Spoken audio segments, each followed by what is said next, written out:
সামনেই বিধানসভা নির্বাচন। ইতিমধ্যেই বিভিন্ন রাজনৈতিক দলের প্রার্থীরা নির্বাচনী প্রচার কর্মসূচি শুরু করে দিয়েছেন তাদের বিধানসভা এলাকাগুলিতে। তবে ফুলিয়ার এই গ্রামে দেখা যাচ্ছে না কোনো প্রার্থীকে প্রচারে আসতে।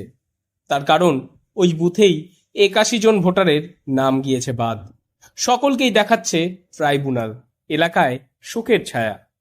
আমি রহিম বানিয়ে রাখছি। রোহিঙ্গা গলায় মালা থাকতেও রোহিঙ্গা বানিয়ে রাখছি। এখানে মানে ভোটার লিস্টের নাম টাম সব রয়েছে আপনাদের? তা বাদের নাম বাদ? 81 জনের নাম বাদ। 81 জনের মানে একটা বুথেই। গলায় কাঠের মালা, মাথায় সিঁদুর দিয়ে তারা নাকি রোহিঙ্গা। অভিযোগ, ওই বুথের অন্তত ৮১ জন বাসিন্দার নাম ভোটার তালিকা থেকে এই এসআইআরে বাদ পড়েছে। ফলে এবারের নির্বাচনে তারা ভোটাধিকার প্রয়োগ করতে পারবেন না। এই ঘটনায় এলাকা জুড়ে নেমে এসেছে গভীর উদ্বেগ ও ক্ষোভের ছায়া। আর ভোটের সেজে আছে আর ভোট আমার কাছে দিচ্ছে।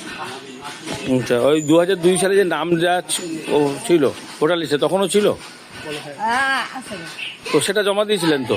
সেটা তো মা দিছিল। তারপরে দেখছেন কি আবার ফাইনাল লিস্টে নেই নাম? না তার মানে এবছর ভোট দিতে পারছেন না? না।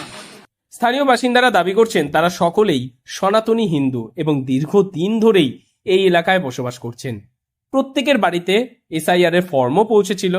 তবুও হঠাৎ করে এসআইআর এর তালিকা প্রকাশের পর নিজেদের নাম বাদ পড়তে দেখে হতবাক হয়ে পড়েন সকলে। 2003 সালের থেকে ভোট দিচ্ছি। আমার বাবার এপিক নাম্বার টাম্বার সব দেওয়া আছে, তবু আমার ভোট কাটলো কেন? আমার 2003 সালে ভোট হয়েছে। তারপরে এখানে জায়গা জমি টমি সব আছে। যখন ফর্ম দিয়েছিল বাড়িতে বিএলও, সেই ফর্ম ফিল আপ করেছিলেন? হ্যাঁ, ফর্ম সব ফিল আপ করেছি। আমার বাবার এপিক নাম্বার, আমার এপিক নাম্বার সব কিছু দিয়ে লেখা হয়েছে। কিন্তু তবু বিএলও কি বলছে? বিএলও বলছে আমরা জমা দিয়ে দিচ্ছি। অনেকেই গলায় কাঠের মালা ও মাথায় সিঁদুর পরে রয়েছেন। এলাকার বাসিন্দাদের অভিযোগ, নির্বাচনের মুখে চারিদিকে জোরদার প্রচার চললেও তাদের সমস্যার সমাধানে এখনো পর্যন্ত কোনো রাজনৈতিক দলের প্রার্থী এগিয়ে আসেননি। বিজেপি ও তৃণমূল উভয় পক্ষই বিষয়টি ট্রাইব্যুনালে দেখানোর কথা বলেছে বলে অভিযোগ তাদের। এই তো 95 সালে আমার বাবা, এই তো মা। হ্যাঁ দিদি, কি এটা কার নাম? এটা আমার মা বাবার নাম। হ্যাঁ, কোথায় বাপের বাড়ি? এই তো ফুলিয়াপাড়া। আগে তালতলাই ছিল, তখনকার এই ভোট ছিল। আচ্ছা, এই বুথেই মা বাবার ভোট ছিল? হ্যাঁ, ওই পাশে ওই বিনোদিনী স্কুলে ছিল আগে আর কি। কিন্তু এবার যখন ফর্ম দিয়ে যায় বাড়িতে, ওই এনুমারেশন ফর্ম দিয়েছিল বিএলও, তাতে লিখেছিলেন তো সবকিছু? হ্যাঁ, সবই লিখেছিলাম। ওনার তবুও কি কারণে বাদ গেল? 2002 সালের লিস্টে নাম দেখাতে পারেনি। মানে ওনারা তার আগেরটা রয়েছে, হ্যাঁ। তাহলে 2002টা তো থাকার কথা। কি জানো এখন কি করে কাটা গেল সেটাও আমরা জানি না, বাবা নেই। ওই এলাকার বিএলএ সুদীপ নাথ জানান, আমরা এসআইআর প্রক্রিয়ার বিরুদ্ধে নই, কিন্তু যেভাবে এটি করা হয়েছে তা সঠিক বলে মনে হয় না। এত তাড়াহুড়ো করে এই কাজ করা উচিত ছিল না, আরো সময় নিয়ে যাচাই করা প্রয়োজন ছিল।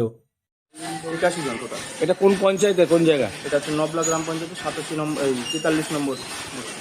আচ্ছা, কতজনের মোট কাটা গেছে? 81 জন। ঠিক আছে। তাহলে আপনি তো বিএলএ 2 হিসাবে ছিলেন, তাহলে তো সিস্টেমটাই জানেন। তো কোন কারণে হলো তাহলে আপনি আপনার হায়ার অথরিটি কিছু জানতে চাইলেন না যে স্যার এগুলো? এসআইআর যে প্রক্রিয়া যেটা হয়েছে সেটা আমাদের মনে হয় না সঠিকভাবে হয়েছে। কারণ এটা অল্প সময়ের মধ্যে হওয়ার জিনিস নয়, এটা আরও সময় দিয়ে সঠিকভাবে করা উচিত ছিল। আমরা কিন্তু বারবারই বলছি যে আমরা এসআইআর এর বিরুদ্ধে নয়, কিন্তু সঠিকভাবে প্রক্রিয়াটা আমাদের মনে হয় যে সঠিকভাবে হয়নি। ঘটনায় প্রশাসনের ভূমিকা নিয়েও প্রশ্ন উঠতে শুরু করেছে। ভোটের একদম আগেই এই ধরনের ঘটনা গণতান্ত্রিক অধিকার নিয়ে বড় প্রশ্ন তুলে দিয়েছে বলে মত রাজনৈতিক মহলের একাংশের। নদিয়া থেকে মৈনাক দেবনাথের রিপোর্ট, লোকাল 18 বাংলা।